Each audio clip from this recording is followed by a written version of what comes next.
ఇప్పుడు ఆ ఒక్కడనేవాడు ఒక్కడంటే ఒక్కటేనా, ఇంకేమైనా ఉందా? ఇది ప్రశ్న అండి. ఇందాక మీకు చెప్పా, పడుకున్నవాడు లేచిన తర్వాత వాడు నేను నడవాలి అనుకుంటాడు, నడుస్తాడు. నేను కూర్చోవాలి, కూర్చుంటాడు. నేను తినాలి, తిరగాలి, తాగాలి, చేస్తాడు. అంటే వాళ్ళు ఏముంది? సంకల్పం.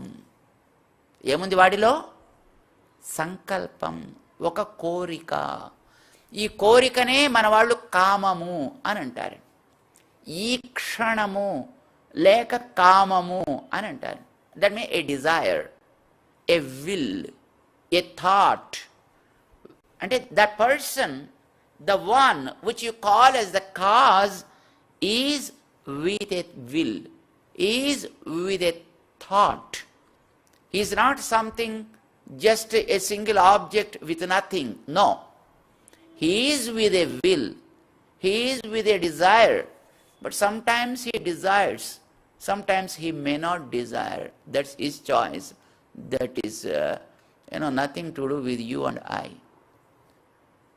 Whenever the time comes, then he desires.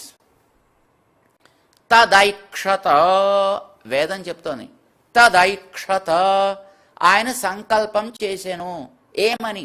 బహుశ్యాం ప్రజా ఏయేతి. ఈ క్షణము అంటారు.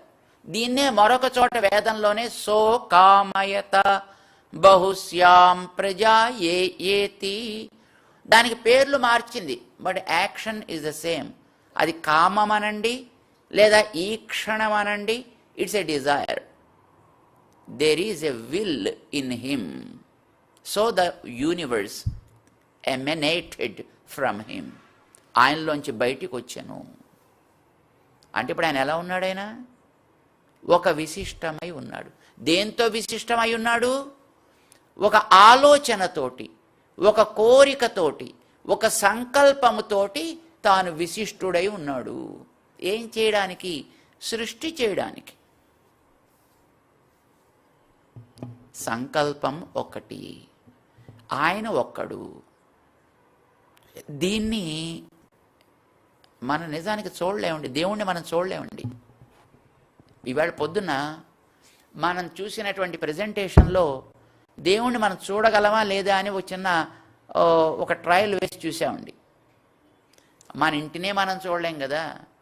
ఈ ఇళ్ల లాంటివి ఎన్నో కలిగిన ఊళ్ళ లాంటివి కలిగిన దేశాలు, దేశాలు కలిగిన గోళాలు, గోళాలు కలిగిన గ్యాలక్సీస్, గ్యాలక్సీస్ కలిగిన విశ్వం, విశ్వానికి ఆవల దీని అంతటిని లోపల పెట్టుకుని ఉండేటటువంటి ఆయన పరమాత్మ.